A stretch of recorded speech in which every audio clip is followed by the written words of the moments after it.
Murray Watt, welcome to 7:30. G'day, Sarah. Good to be with you. Now, you're asking the Fair Work Commission to increase the minimum wage. What dollar figure should the minimum wage be? Well, that will be a matter for the Commission, Sarah, to decide. Our government and no government puts a figure on exactly what the Commission should decide. But what we're saying in our submission is that we do think Australia's lowest paid workers deserve and need an economically sustainable real wage increase. So an increase above inflation that is economically sustainable. Obviously, the Commission will consider a range of factors in arriving at a figure. But as you would be aware, we've worked really hard this term to get wages moving again, to get real wages growing again after 10 years of the coalition deliberately keeping wages low. And we want to see real wages continue to grow, especially for the 3 million lowest paid in our community. Handing down its decision last year, the Fair Work Commission said it wouldn't increase award wages above inflation because labour productivity is no higher than it was 4 years ago. Now, productivity was down 1.2% in the year to December. Why would you push for an increase in these conditions? Well, our view as a Labor government is that we do want to see the lowest paid workers in our community be able to not just meet their cost of living pressures, but to get ahead.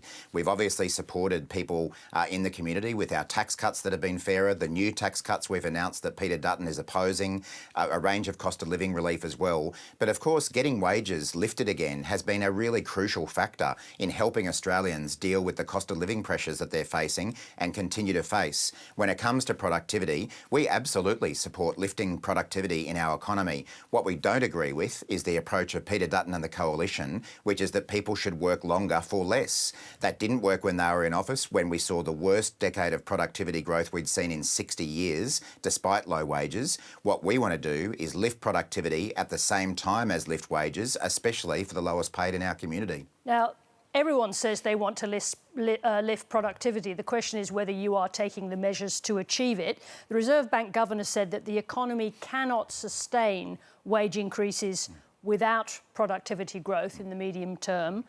Even at the margins, why would you want to do something that makes the Reserve Bank's job on inflation harder? Well, what we've seen, Sarah, is that we have as a government been able to drive wages up while driving inflation down and now starting to see interest rates fall as well. So the fact is that while our productivity level hasn't been as high as we would like it and we aim to get it, we still have seen higher wages while more than halving inflation and, of course, seeing interest rates come down as well. Now, as I say, we want to lift productivity.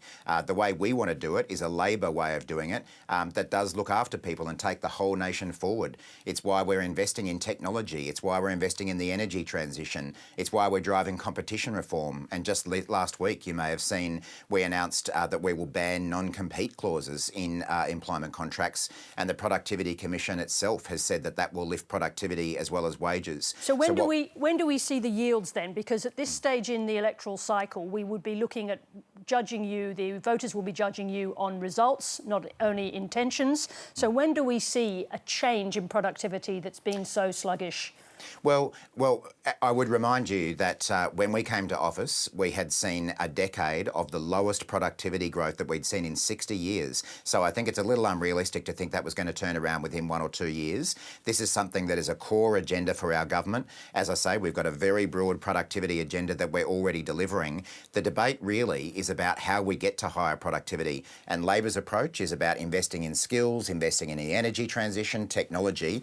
Peter Dutton and the coalition just want to cut wages and introduce an Americanised labour market where people have low pay, no job security and go backwards just like they did last time they were in office. Can you give us some kind of time frame, some time scale to judge you on as the voters look at your promises? Well, I'll leave it for other people to judge our performance, especially on May the 3rd. But you can be assured that lifting our productivity rate, just like lifting wages, lifting employment, just like we've done this term, are core priorities for us going forward. But what we want to do is do it in a fair way and an economically responsible way. We're not about cutting. We're not about cutting the health department. We're not about cutting Medicare. We're not about importing every other policy from the US that Peter Dutton wakes up to every morning. We're about Australian solutions, which include a fair go, especially when it comes to wages. I just want to point out, I'm sure the audience can start to hear the lines forming around the government accusing the opposition of Americanising Australia. We'll come back to that in a moment. But the Australian Chamber of Commerce said that this increase would threaten small businesses. We're all aware how much small businesses are suffering, particularly under very high energy costs. Can the small businesses of Australia afford this wage increase that you're asking for? We think that small businesses and large businesses in Australia can afford an economically sustainable real pay increase for our lowest paid workers. Again, we've seen, this is what we've basically argued for over the last couple of years, and where we have seen those wages growing, it hasn't crashed the economy. We've actually seen record numbers of businesses opening in Australia in this term of government, just as we've seen record job creation in this term of government. So for all of the dire predictions that we've seen from some parts of big business, some parts of small business, the coalition, that things would fall apart, things are now turning a corner and we're seeing inflation go down, wages go up, jobs go up. I mean, the issue with Peter Dutton and the coalition and some of their friends in the business community, Peter Dutton wants a pay rise for himself. He wants the ability to work from home overlooking Sydney Harbour while he bans work from home from other people and wants them to take a pay cut. That is an appalling way to treat Australian people, especially the lowest paid. Let's go to the subject of tariffs, because obviously tomorrow is going to be a very important day. What would, if you could, what would be the consequences of a 20% tariff, particularly on, well, on Australian exports, but especially on Australian beef and pharmaceuticals? Well, I guess I don't really want to confirm or predict exactly what we might see tomorrow, whether it be figures or exactly what the decision will be. We've only got a few hours to wait now to see what the decision is. Of course, we've been lobbying extremely hard at all levels to try to convince the US to not go ahead with this. We think it would be completely counterproductive to US citizens to have these tariffs imposed, because if we're talking about beef or pharmaceuticals or anything else, the result is just that US consumers will pay more. Now, you will have seen the Prime Minister make the point, we do need to keep this in perspective. The US, while it's an important export market, it's about 5% of our exports go there. We have many other markets, and you will have seen our government work incredibly hard to restore our trade position with our biggest trading partner being China, after that was trashed by the coalition last time they were in office. We'll continue to work to diversify our markets, but we'll be continuing to lobby the US not to do this right up until they make their decision. David Coleman, the Shadow Foreign Affairs spokesman, said the government's effort has lacked energy. Could I get your response to that?